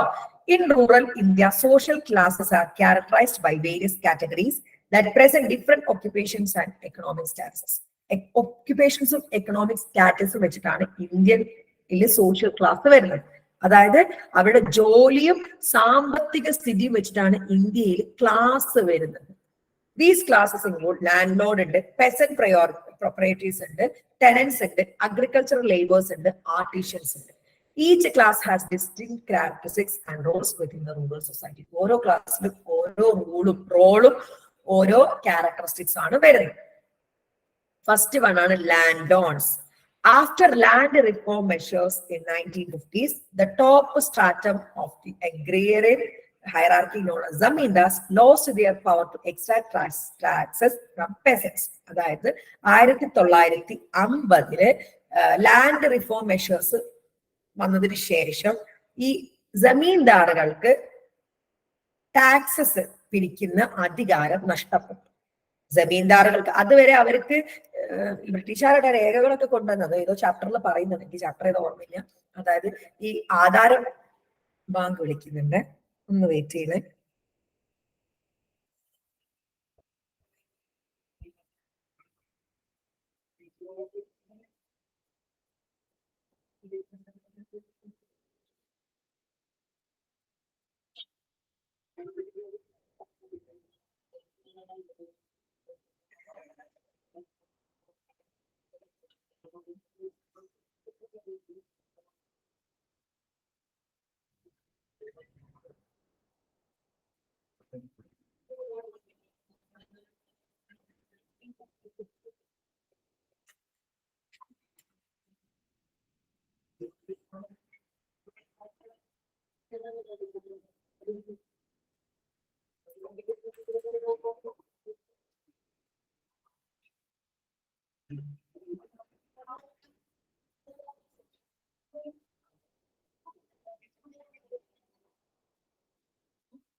അപ്പൊ ലാൻഡ് ലോഡ് ആണ് ആദ്യത്തെ ഒരു സ്ട്രക്ചർ പറയുന്നത് കേട്ടോ. നമ്മളിപ്പോ സംസാരിച്ച സോഷ്യൽ ക്ലാസ് ജമീന്ദാറുകൾക്ക് അവരുടെ അതുവരെ ജമീന്ദാർസ് ആയിരുന്നു. അത് ഇതൊക്കെ ഇതിന്റെ സ്ഥലമാണ്, അതിലൂടെ പണിയെടുക്കുന്നവര് ടാക്സ് പേ ചെയ്യണം എന്നൊക്കെയുള്ള രീതിയിലായിരുന്നു. അത് ഒഴിവാണ്. Many of them now have smaller land holding and some live as renters. അപ്പൊ ഈ ജമീന്ദാറുകൾക്ക് പലർക്കും എന്തുണ്ട്, കുറച്ച് ലാൻഡ് ഉണ്ട്, ചിലവർക്ക് റെന്റ് ആയിട്ടാണ് ജീവിക്കുന്നത്. However, others actually participate in farm management and improvement. ചില ആൾക്കാർ ഫാം മാനേജ്മെന്റിലും ഇംപ്രൂവ്മെന്റിലൊക്കെ പാർട്ടിസിപ്പേറ്റ് ചെയ്യും. അപ്പൊ ലാൻഡ് ലോഡ്സ് എന്ന് പറയുന്നത് ലാൻഡ് കയ്യിലുള്ളവരാണ്. ജമീന്ദാർസ് പോയി ലാൻഡ് കയ്യിലുള്ളവരായി ലാൻഡ് ലോഡ്സ്. ഓക്കെ, ജന്മികൾ എന്നൊക്കെ പറയും. ഇനി peasant proprietors ആണ്. Peasant proprietors can be divided into 3 categories. Rich peasants ഉണ്ട്, middle peasants ഉണ്ട്, poor peasants ഉണ്ട്. Okay, social class ആട്ടോ. Rich peasants, they have significant land holding but do not perform field work. നല്ല land ഉണ്ട്, പക്ഷെ അവര് പണിയെടുക്കൂല, ഫീൽഡിൽ പോയി പണിയെടുക്കൂല. They supervise cultivation and take personal interest in land management. Supervise ചെയ്യാം, ലാൻഡ് മാനേജ്മെന്റിൽ ഇൻട്രസ്റ്റ് ഉണ്ട്, അങ്ങനെയൊക്കെയുള്ളൂ, പണിയെടുക്കൂല, മേലനങ്ങൂല. അതാണ് റിച്ച് പെസൻസ്. ഇന്ത്യയിലെ സോഷ്യൽ ക്ലാസ് ആണ്. മിഡിൽ പെസൻസ് എന്ന് പറഞ്ഞാൽ they own medium size holding and are generally self sufficient. Medium land holding ആണ്, സെൽഫ് സഫിഷ്യന്റ് ആണ്. They cultivate land using family labor. Family ലേബേഴ്സിനൊക്കെ ഫാമിലിയിൽ എല്ലാവരും ഒക്കെ ചേർന്നിട്ട് അവര് എന്ത് ചെയ്യുന്നുണ്ട്, കൾട്ടിവേഷൻ ചെയ്യുന്നുണ്ട്. റിച്ചിന്റെ അത്ര മടിയന്മാരല്ല എന്നുള്ള രീതിയിൽ. ഇനി പുവർ പെസന്റ് ആണ്, they have insufficient land. അവർക്ക് ലാൻഡ് ഇല്ല to sustain their families and may have to rent additional land. അവർക്ക് ലാൻഡ് റെന്റ് ചെയ്യണം, പാട്ടത്തിനൊക്കെ എടുക്കണം. or work as a laborer to supplement their income. അല്ലെങ്കിൽ പണിക്കാരനായിട്ട്, കൂലിക്കാരനായിട്ട് പണിയെടുക്കണം. They form a large segment of agriculture population. ഈ poor പെസൻസ് ആണ് agriculture, കൃഷിക്കാരായിട്ടുള്ള populations ആയിട്ട്. രണ്ടാമത്തത് peasant properties ആണ്. റിച്ച് ഉണ്ട്, കുറെ ലാൻഡ് ഉള്ളവര് ഒരു പണിയെടുക്കൂല. മിഡിൽ ഉണ്ട്, കുറച്ചുണ്ട്, അവർ സെൽഫ് സഫിഷ്യന്റ് ആണ്, അവർ ഫാമിലി ലാബേഴ്സ് വെച്ചിട്ട് കൾട്ടിവേറ്റ് ചെയ്യും. മോർ പെസന്റ് അവർക്ക് ഇൻസഫിഷ്യന്റ് ആണ് ലാൻഡ്. അവരെന്താ ചെയ്യുന്നത്, പാവം ഒന്നെങ്കിൽ ലാൻഡ് ഒക്കെ പാട്ടത്തിനെടുക്കുക, അല്ലെങ്കിൽ അവര് കൂലിക്ക് വേഗം ചെയ്യാം. അപ്പൊ പെസന്റ് പ്രൊപ്പറേറ്റേഴ്സ് മനസ്സിലായോ, പ്രോപ്പറേറ്റേഴ്സ് മനസ്സിലായോ? ഒന്ന് പറഞ്ഞേ.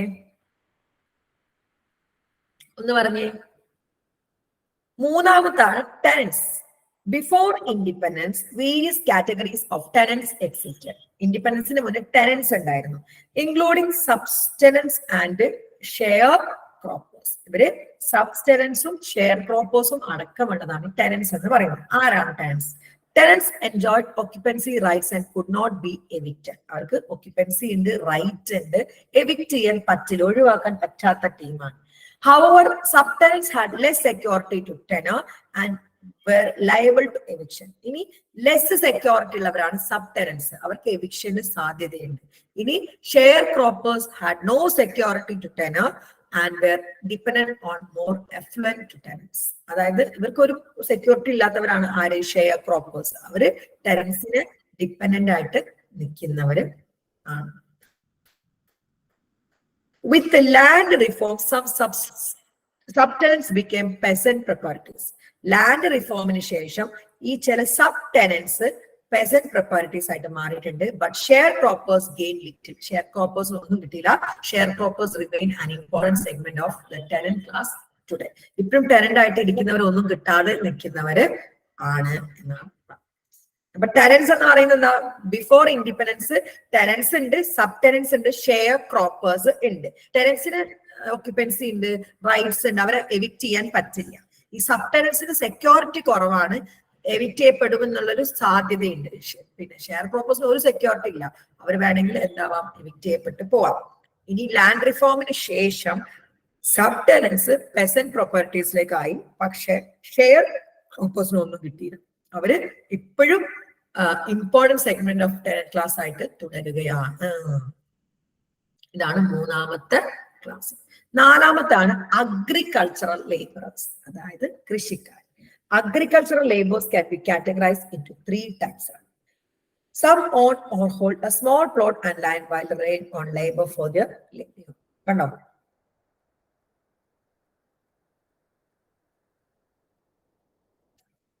എന്താണ് സ്മോൾ പ്ലോട്ട്? ചില ആളുകൾക്ക് ചെറിയ നിലം ഉണ്ടാവും, എന്നിട്ട് അവർ അതിൽ തന്നെ പണിയെടുക്കുകയും ചെയ്യും അവരുടെ ജീവിതത്തിന് വേണ്ടിയിട്ട്. Others are landless, നിലമേ ഉണ്ടാവില്ല, and depend entirely on hired labor. അവര് കൂലിപ്പണിക്ക് പോവാണ്. They receive low wages often in the forms of food grain. ചിലപ്പോ പിന്നെ അരിയൊക്കെ ആയിട്ടായിരിക്കും അവർക്ക് പിന്നെ വേതനം കിട്ടുന്നത്. Legislation against bonded labor and effort to establish a minimum wage structure reflect government concern for this vulnerable section, but more progress is needed. Legislation against bonded labour and effort, ഒരു minimum wage structure ശരിക്കും ഉണ്ടാക്കണം ഇവർക്ക് വേണ്ടിയിട്ട്. പക്ഷെ ഇപ്പോഴും progress ഒന്നുമില്ല. ഈ അടുത്ത് പോലും കർഷക ആത്മഹത്യകൾ നടന്നുകൊണ്ടിരിക്കാം. ഇനി അഞ്ചാമത്തെ വിഭാഗമാണ് ആർട്ടിഷൻസ്, ആർട്ട് ചെയ്യുന്നവർ. റൂറൽ ആർട്ടിഷൻസ് സച്ച് കാർപ്പന്റേഴ്സ് ഉണ്ട്, ആശാരികള്, അയൺ സ്മിത്സ്, കൊല്ലന്മാര്, പോട്ടേഴ്സ്, കുശവന്മാര് exist in some village under the judgmani system. These artisans may serve multiple villages. പല വില്ലേജസിൽ സെർവ് ചെയ്യുന്നുണ്ട്. Artisans face challenges under British rule due to competition from machine-made industrial roles. ഈ British rule വന്നപ്പോൾ ഈ artisans നല്ല challenge ആയി. കാരണം ബ്രിട്ടീഷുകാർ മെഷീനും കൊണ്ട് പാത്രങ്ങളും അങ്ങനത്തെ മെഷീൻസ് കൊണ്ടുവന്നു, അവർക്ക് ഭയങ്കര ബുദ്ധിമുട്ടായി. Landlord, peasant properties, tenants, agriculture labour and artisans each have unique role and experience with rural society. നമ്മുടെ ഇന്ത്യയുടെ റൂറൽ സൊസൈറ്റിയിൽ ഈ ലാൻഡ് ലോഡൻസിനായിക്കോട്ടെ, പെസന്റ് പ്രൊപ്പറൈറ്റേഴ്സിനായിക്കോട്ടെ, ടെനൻസിനായിക്കോട്ടെ, അഗ്രികൾച്ചറൽ ലേബേഴ്സിനായിക്കോട്ടെ, എല്ലാവർക്കും എന്തുണ്ട്, യുണീക്ക് റോൾ ഉണ്ട് നമ്മുടെ സൊസൈറ്റിയിൽ. Land reforms and government measures aim to address the need and concerns of these classes, but more progress is required to improve the conditions and opportunities for all segments of rural society. കണ്ടോ, നമ്മുടെ land റിഫോംസും government മെഷേഴ്സും അവരുടെ നീഡ്സിനെ address ചെയ്യുന്നുണ്ട്. പക്ഷെ more progress അല്ലെ, ഈ അടുത്ത് കർഷക സമരമൊക്കെ ഉണ്ടായത്, കുറെ പ്രോഗ്രസ് വേണ്ട ഒരു സാധനം തന്നെയാണ് എല്ലാ സെഗ്മെന്റും റൂറൽ സൊസൈറ്റിയിൽ. 5 ക്ലാസ് ആയിട്ടാണ് ഇന്ത്യൻ സൊസൈറ്റീനെ റൂറലാണ് സോഷ്യൽ ക്ലാസ്. റൂറൽ ഇന്ത്യ എന്ന് പറയുമ്പോൾ ഗ്രാമപ്രദേശങ്ങളിലെ ഇന്ത്യയിൽ ആരൊക്കെയാണ്? Landlords, peasant properties, tenants ഉണ്ട്. ഈ ടെനൻസിന്റെ മലയാളം ഞാൻ പറഞ്ഞുതരാം, അപ്പൊ നമുക്ക് കുറച്ചുകൂടി പഠിക്കുമ്പോൾ എളുപ്പമായിരിക്കും. എനിക്ക് അറിഞ്ഞൂടാ സംഭവം അറിയാം, പക്ഷെ അതിന്റെ മലയാളം എന്താണ്? കുടിയാന്മാര് ടെനൻസ് എന്ന് പറയുന്നത് കുടിയാന്മാർ കേട്ടോ. അതില് പിന്നെ ടെനൻസ് കുടിയാന്മാരുണ്ട്, സബ് ടെനൻസും ഉണ്ട്, ഷെയർ പ്രോപ്പേഴ്സും, പിന്നെ അഗ്രികൾച്ചറൽ ലേബേഴ്സ്, ആർട്ടിഷൻസ്. ഈ 5 ക്ലാസ് ആണ് റൂറൽ ഇന്ത്യയിൽ വരുന്നത്. ഓക്കെ ആണോ? പറഞ്ഞേ, ഓക്കെ ആണോ എന്ന്. ഇനിയാണ് what is the difference between majority and a minority group? Discuss. Okay, the term majority group and minority group are used to describe the different categories of people within a society based on numerical representations and control over resources. കണ്ടോ, majority ഗ്രൂപ്പ്സും minority groups എന്ന് ഉപയോഗിക്കുന്നത് category of people ആണ്. ആളുകളെ categorise ചെയ്യാൻ numerical representation, അതായത് അവർ എത്ര ആളുകൾ ഉണ്ട് എന്നുള്ളത്. അതായത് ഇപ്പൊ ഇസ്ലാമൊക്കെ ആണെങ്കിൽ മൈനോറിറ്റി ഗ്രൂപ്പാണ്, അങ്ങനെ കുറഞ്ഞ ആളുകളെ ഉള്ളൂ ഇന്ത്യയിൽ. മെജോറിറ്റി ഗ്രൂപ്പും മൈനോറിറ്റി ഗ്രൂപ്പും അവർക്ക് എത്ര നമ്പർ ആളുകളുണ്ട്, എത്ര റിസോഴ്സുകൾ ഉണ്ട് എന്നുള്ള വിധത്തിലാണ്. Majority group are those have larger numerical, ഒത്തിരി ആളുകൾ ഉണ്ടാവും, and more control over economic and political resource in society. ഒരു കൺട്രോളും പൊളിറ്റിക്കലും ഒക്കെ ഉള്ളത് കണ്ടോ. ഇപ്പൊ നമ്മുടെ സൗദി അറേബ്യയിലൊക്കെ പോയി നമ്മുടെ മെജോറിറ്റി ഗ്രൂപ്പ് ആരാണ്? അറബ്സ് ആണ്. എന്താ, അവർക്കാണ് ഒത്തിരി ആളുകൾ അവിടെ ഉള്ളത്, അവർക്കാണ് ഒത്തിരി റിസോഴ്സും ഉള്ളത്. They often have privileges and advantages that come to their dominant position. Advantages.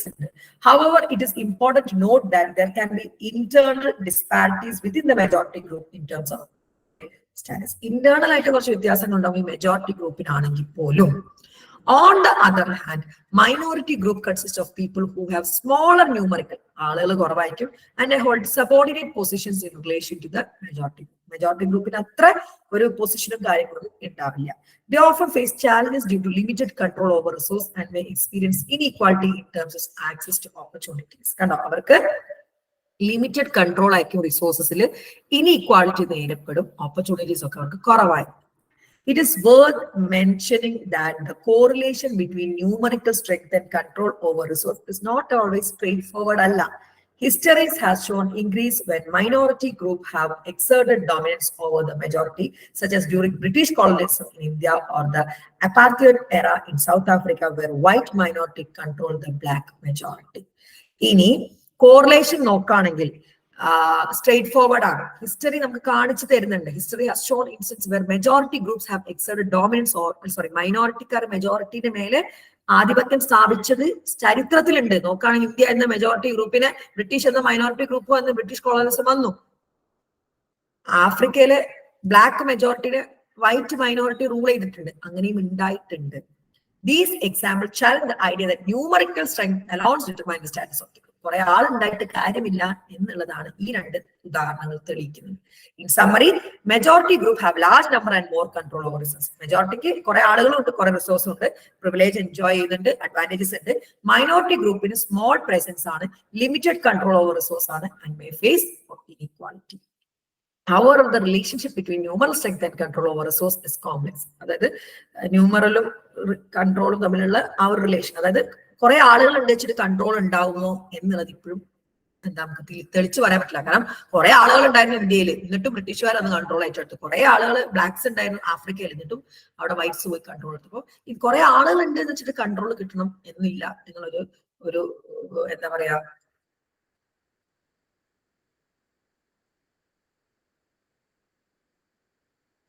വ്യത്യാസം.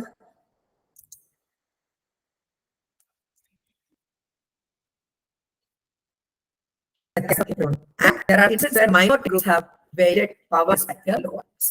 Minority ആയിട്ടുള്ള കുറഞ്ഞ നമ്പർ വെച്ചിട്ട് മെജോറിറ്റിനെ ഭരിച്ച ചരിത്രവും ഉണ്ട്. അപ്പൊ മെജോറിറ്റി എന്ന് പറഞ്ഞാൽ ആളുകൾ കൂടുതൽ ഉണ്ടാവുക, റിസോഴ്സുകൾ കൂടുതൽ ഉണ്ടാവുക എന്നുള്ളതാണ്. മൈനോറിറ്റി ആളുകൾ കുറെ റിസോഴ്സ് കുറയാ, ഇനീക്വാലിറ്റി നേരിടുന്നവർ എന്ന് വെച്ച് ആളുകൾ കൂടി എന്ന് വെച്ചിട്ട് കൺട്രോൾ ഉണ്ടാവുമോ എന്ന് ഓർക്കുമ്പോൾ അവിടെ ക്വസ്റ്റനബിൾ ആണ്. കാരണം കുറഞ്ഞ ആളുകള് കൂടുതൽ ആളുകൾ മെജോറിറ്റി ഗ്രൂപ്പിനെ മൈനോറിറ്റി ഗ്രൂപ്പ് ഭരിച്ചതും കൺട്രോൾ ചെയ്തതുമായിട്ടുള്ള ചരിത്രം ഇന്നും നിലനിൽക്കുന്നുണ്ട്.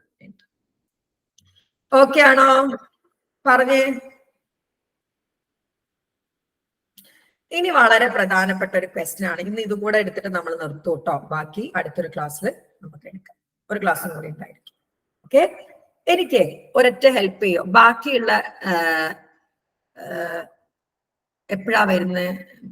ഇലക്ടീവ്സ് എപ്പോഴാ നിങ്ങൾ ഇലക്ടീവ് എക്സാംസ് സ്റ്റാർട്ട് ചെയ്യുന്ന? ആർക്കെങ്കിലും എന്തെങ്കിലും അറിവുണ്ടോ? എപ്പോഴാണ് ഇലക്ടീവ് എക്സാംസ് സ്റ്റാർട്ട് ചെയ്യുന്നത്? അല്ലെങ്കിൽ എന്തെങ്കിലും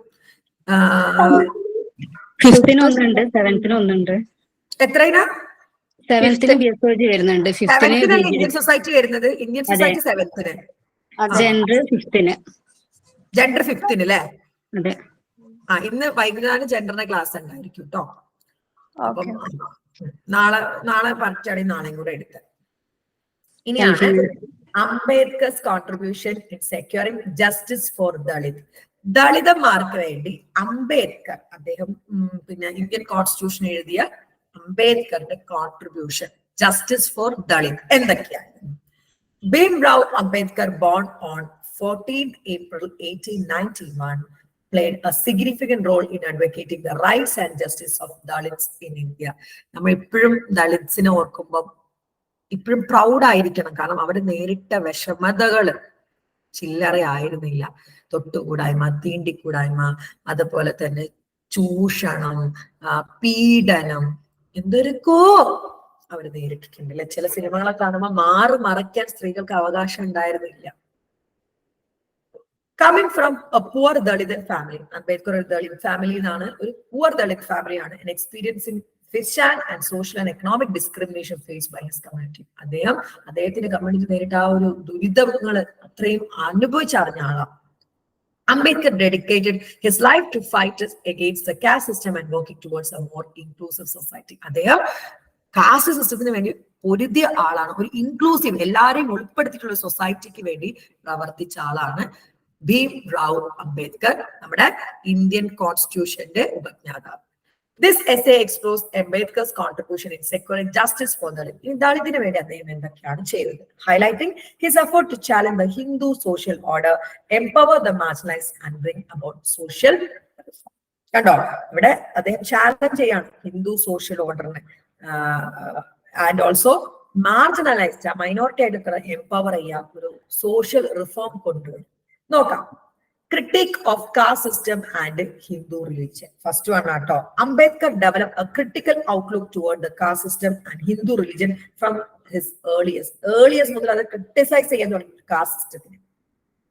He vocally challenged the oppressive aspect of the caste system and the discriminatory practices faced by Dalits. അദ്ദേഹം പരസ്യമായിട്ട് തന്നെ എതിർത്തിട്ടുണ്ട് ഈ ഡിസ്ക്രിമിനേറ്ററി പ്രാക്ടീസ്. ഏതൊക്കെയായിരുന്നു ഡിസ്ക്രിമിനേറ്ററി പ്രാക്ടീസസ് ദളിത് നേരിട്ടത്? ഒന്ന്, തൊട്ടുകൂടായ്മ, തീണ്ടിക്കൂടായ്മ, പിന്നെ മാറി മറിക്കാൻ പറ്റാത്തത്, വിദ്യാഭ്യാസം ദളിത്സിന് പറ്റാത്തത്, അങ്ങനെ ഒത്തിരി കാര്യങ്ങളുണ്ടായിരുന്നു.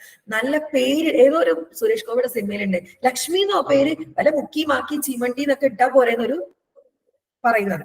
യെസ്, അത്രയും ഡിസ്ക്രിമിനേഷൻ ആണ്. ഇനി ഒരു ദളിത്, നമ്മള് കായംകുളം വെച്ചിട്ടുണ്ടെങ്കിൽ സിനിമയിലോ ഏതോ സിനിമയുണ്ട്, ഒരു ദളിത് കുട്ടി വീണ് കിണറ് അടച്ചു മൂടാൻ വേണ്ടി പറയുന്നു. ഒക്കെയായിരുന്നു. He condemned the Manusmriti. അദ്ദേഹം പറഞ്ഞു, a Hindu text that upheld the legitimacy of caste system and burned its copies publicly. അദ്ദേഹം എതിർത്തു ആ മനുസ്മൃതിനെ. പബ്ലിക് ആയിട്ട് മനുസ്മൃതി കത്തിച്ചിട്ടുണ്ട് അദ്ദേഹം. Ambedkar sought to undermine the religious notion upon which the caste system was based. Caste system base ചെയ്തിട്ട് അദ്ദേഹം വളരെയധികം എതിർത്തിട്ടുണ്ട്. അതാണ് critic of caste system and Hindu religion. Early years മുതൽ അദ്ദേഹം ചെയ്യുന്നുണ്ട്, ക്രിട്ടിസൈസ് ചെയ്യുന്നുണ്ട്, എതിർത്തിട്ടുണ്ട്, മനുസ്മൃതി കത്തിച്ചിട്ടുണ്ട്, ഡിസ്ക്രിമിനേറ്ററി പ്രാക്ടീസസിനെ വളരെയധികം അദ്ദേഹം എതിർത്തു. ഇനി ഫൈറ്റ് അഗെയിൻസ്റ്റ് അൺടച്ചബിലിറ്റി, തൊട്ടുകൂടായ്മയ്ക്കുള്ള രണ്ടാമത്തെ തൊട്ടുകൂടായ്മയ്ക്കെതിരെയുള്ള പോരാട്ടം. Ambedkar launch organised movements and campaigns to combat untouchability. Campaigns ഉണ്ടാക്കി ഈ തൊട്ടുകൂടായ്മ ഒഴിവാക്കാൻ. He led marches and advocated for the right of untouchables to access public drinking water resources and enter Hindu temples. കണ്ടോ, public water resource, പൊതു വെള്ളം കിട്ടുന്നിടത്ത് നിന്ന് വെള്ളം കുടിക്കാനുള്ള അവകാശം ഹിന്ദു ടെമ്പിൾസിന്, ഈ ദളിതന്മാർക്ക്, അതായത് ക്ഷേത്ര പ്രവേശനത്തിന്. ഇത് രണ്ടും അദ്ദേഹം വളരെയധികം ചെയ്ത കാര്യമാണ്. His effort aimed to challenge the segregation and exclusion faced by Dalits, demanding equal treatment and dignity for all. കണ്ടോ, ഈ എക്സ്ക്ലൂഷൻ, അവരെ എക്സ്ക്ലൂസ് ചെയ്ത് വെക്കുന്നത് മാറ്റിയിട്ട് എല്ലാവർക്കും ഒരേ ഡിഗ്നിറ്റി കിട്ടാം എന്ന്. ഇനിയാണ് advocacy of separate electorates and reservation. To empower Dalits and other religious minorities, Ambedkar argued for the creation of separate elaborate reservation. അവർക്ക് വേണ്ടിയിട്ട് അതിനുവേണ്ടി ആർഗ്യൂ ചെയ്തു. ഇപ്പോഴും ഉണ്ട് കേട്ടോ, ഷെഡ്യൂൾ കാസ്റ്റിനൊക്കെ എപ്പോഴും റിസർവേഷൻ ഉണ്ട്, സീറ്റ് പിന്നെ പഠനത്തിലായാലും എല്ലാത്തിലായാലും. He believed that political representation and affirmative action were necessary to address historical injustice and uplift marginalized communities. കണ്ടോ, അദ്ദേഹം വിശ്വസിച്ചുകൊണ്ടിരുന്നത് ഇവരെ പുറത്തു കൊണ്ടുവരണമെങ്കിൽ അവർക്ക് കുറച്ച് റിസർവേഷൻ ആവശ്യമാണ്, അവർക്കൊരു എന്തെങ്കിലും ഉന്നമനം വേണമെങ്കിൽ റിസർവേഷൻ വേണം. His advocacy for reservation played a crucial role in providing educational and employment opportunities for Dalits. ഇദ്ദേഹത്തിന് ഈ ഒരു റിസർവേഷൻ ആണ് ഈ ദളിത്സിന് കൂടുതൽ എഡ്യൂക്കേഷണൽ ആൻഡ് എംപ്ലോയ്മെന്റ് ഓപ്പർച്യൂണിറ്റീസ് കൊണ്ടുവന്നത്. ഇനി publication of Mooknayak and annihilation of caste. കണ്ടോ, Ambedkar established the weekly publication Mooknayak in 1920, which aimed to challenge the negative impact of caste segregation and untouchability. ബുക്കായിരുന്നു 1920 publish ചെയ്തത്. അതിലെ കാസ്റ്റ് സിസ്റ്റത്തിന്റെ നെഗറ്റിവിറ്റിയും അൺടച്ചബിലിറ്റിയുടെ കാര്യങ്ങളൊക്കെ പരസ്യമായിട്ട് എതിർത്തിട്ടുണ്ടായിരുന്നു. In 1936, he published influential text Annihilation of Caste, where he critiqued orthodox Hindu leaders and the caste system. Ambedkar's writing and speeches serve as a powerful tool to raise awareness, promote social reform, and inspire the oppressed to fight for their rights. കാരണം ഈ എഴുത്തുകള്, അംബേദ്കറുടെ റൈറ്റിങ്ങും സ്പീച്ചുകള്, പ്രസംഗമൊക്കെ powerful ടൂളായി ഈ ദളിത്സിനുള്ളിൽ awareness ഉണ്ടാക്കി. Social reform promote ചെയ്തു. ഒപ്രസ്ഡിന്, അതായത് ഈ അടിച്ചമർത്തപ്പെട്ട ദളിതന്മാർക്ക് fight ചെയ്യാനുള്ള ഒരു എന്തായി പിന്നെ ഊർജമായി മാറി അംബേദ്കറുടെ എഴുത്തുകളും പ്രസംഗം. ഇതാണ് അംബേദ്കറിന്റെ വേറെ കോൺട്രിബ്യൂഷൻ. ഇനി അവസാനത്തെ കോൺട്രിബ്യൂഷൻ ആണ് conversion to Buddhism. Towards the end of his life, Ambedkar embraced Buddhism as a path of challenge the bigotry of Hinduism. അതായത് ഈ പിന്നെ ബുദ്ധിസത്തിലേക്കുള്ള കൺവേർഷൻ ആണ് അദ്ദേഹം ഒരു ബുദ്ധിസത്തിന്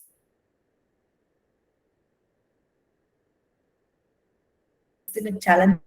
ഈ ഹിന്ദുസത്തിൽ കടന്ന് നരകിക്കുന്നവർക്ക് ബുദ്ധിസത്തിലേക്ക് കൺവേർട്ട് ചെയ്യും. ബുദ്ധിസം എന്ന് പറയുന്നത് കർമ്മയിൽ വിശ്വസിക്കുകയാണ്. 8 നോബിൾ പാത്ത് ഫോൾഡ് ആണല്ലോ പറയുന്നത്. which upheld principles of equality, social justice and non-discrimination. ബുദ്ധിസത്തിലെ മെയിൻ അതാണല്ലോ, ഇക്വാലിറ്റി, സോഷ്യൽ ജസ്റ്റിസും non discrimination. Bhim Rao Ambedkar's contribution in securing justice for Dalits were profound and far-reaching. അദ്ദേഹത്തിന്റെ ദളിത്സിനെ സെക്യൂർ ചെയ്യുന്നത് ഭയങ്കര far-reaching ആയിരുന്നു. His relentless effort to challenge the caste system, fight untouchability, advocate for political representation and reservation, and promote social reform continue to inspire generation. അദ്ദേഹത്തിന്റെ ആ contributions ഇന്നത്തെ ജനതയെ പോലും inspire ചെയ്യുന്നുണ്ട്. Ambedkar's vision for a more inclusive and egalitarian society, rooted in his critique of Hinduism and his pursuit of justice for marginalized communities, serve as guiding light in the ongoing struggle for Dalit rights in India. കേട്ടോ, അംബേദ്കറിന്റെ വിഷനും അദ്ദേഹത്തിന് ഈ inclusive ആയിട്ടുള്ള, അതായത് ദളിതന്മാരെ കൂടി ഉൾപ്പെടുത്തിയിട്ടുള്ള ഒരു സൊസൈറ്റിയും അദ്ദേഹത്തിന്റെ ഹിന്ദുത്വത്തിനോടുള്ള ക്രിറ്റിസിസവും ഒക്കെ മാർജിനലൈസ്ഡ് കമ്മ്യൂണിറ്റിക്ക് എന്ത് ചെയ്തു, ഒരു റൈറ്റ്സ് നേടിക്കൊടുക്കാനുള്ള ഓൺഗോയിങ് സ്ട്രഗിളിന് ഒരു വെളിച്ചമായി മാറിയിട്ടുണ്ട്. His legacy stands as a testament of the power of discrimination. ഡിസ്ക്രിമിനേഷനെതിരെയുള്ള ഒരു പോരാട്ടത്തിന്റെ പോരാളിയായിട്ട് തന്നെയാണ് അദ്ദേഹം അറിയപ്പെടുന്നത്. Intellect and activism in dismantling oppressive system and striving for a more just and equal society. കാരണം ഒപ്രസ്സുകളെ ഒഴിവാക്കി ഒരു ഈക്വൽ സൊസൈറ്റി ആയിട്ട് മാറ്റാനാണ് അദ്ദേഹം ശ്രമിച്ചത്. അംബേദ്കറിന്റെ കോൺട്രിബ്യൂഷൻ ആട്ടോ ദളിത്സിനെതിരെ എന്തൊക്കെയാണ്? കാസ്റ്റത്തിനെ ക്രിട്ടിസൈസ് ചെയ്തു, ഹിന്ദു റിലീജിയനെയും അൺടച്ചബിലിറ്റിക്കെതിരെ പോരാടി, റിസർവേഷൻ കൊണ്ടുവരാൻ, സെപ്പറേറ്റ് റിസർവേഷൻ വേണമെന്ന് ആവശ്യപ്പെട്ടു. മൂഗ് നായക് എന്നുള്ള പബ്ലിക്കേഷൻ, അദ്ദേഹത്തിന്റെ സ്പീച്ചും പബ്ലിക്കേഷൻസും വളരെയധികം കോൺട്രിബ്യൂട്ട് ചെയ്തിട്ടുണ്ട്. ബുദ്ധിസത്തിലേക്ക്, ഈ ഹിന്ദുസത്തിൽ കണ്ട റിപ്രസ്ഡ് ആയവർക്ക് ബുദ്ധിസത്തിലേക്ക് കൺവേർട്ട് ചെയ്യാൻ അദ്ദേഹം. ഇതൊക്കെയായിരുന്നു അദ്ദേഹത്തിന്റെ കോൺട്രിബ്യൂഷൻസ്. ഓക്കെ ആണോ? ഓക്കെ ആണോ? നോക്കിക്കേ, ഒത്തിരി ക്വസ്റ്റ്യൻസ് നമ്മള് പിന്നെ ഡിസ്കസ് ചെയ്തു കേട്ടോ. വരാൻ ചാൻസസ് ഒത്തിരി ക്വസ്റ്റ്യൻസ് നമ്മൾ ഡിസ്കസ് ചെയ്തിട്ടുണ്ട്. What is difference between majority and minority, അതുപോലെ cultural, colonialistic view, 2 forms emerge in ancient India ഒക്കെ നമ്മൾ ഡിസ്കസ് ചെയ്തിട്ടുണ്ട്. ഇനിയും ഡിസ്കസ് ചെയ്യാനുണ്ട്. ഈ പറഞ്ഞ ക്വസ്റ്റ്യൻസ് ഇന്ന് തന്നെ കുത്തിരുന്ന് നന്നായിട്ട് പഠിച്ചോളാം. ഏകദേശം ഒരു 10 മാർക്കിനുള്ള കാര്യങ്ങൾ നമ്മൾ പറഞ്ഞിട്ടുണ്ട്. ഒരു ക്ലാസ് കൂടി നിങ്ങളുടെ ഉണ്ടായിരിക്കും, അതിൽ കുറച്ചുകൂടി ഇമ്പോർട്ടൻ്റ് ആയിട്ടുള്ള ക്ലാസ്. എങ്ങനെ ഉണ്ടായിരുന്നു ക്ലാസ് ഒക്കെ? എല്ലാവരും മനസ്സിലാവുന്നുണ്ടായിരുന്നു? ഒന്ന് പറഞ്ഞേ.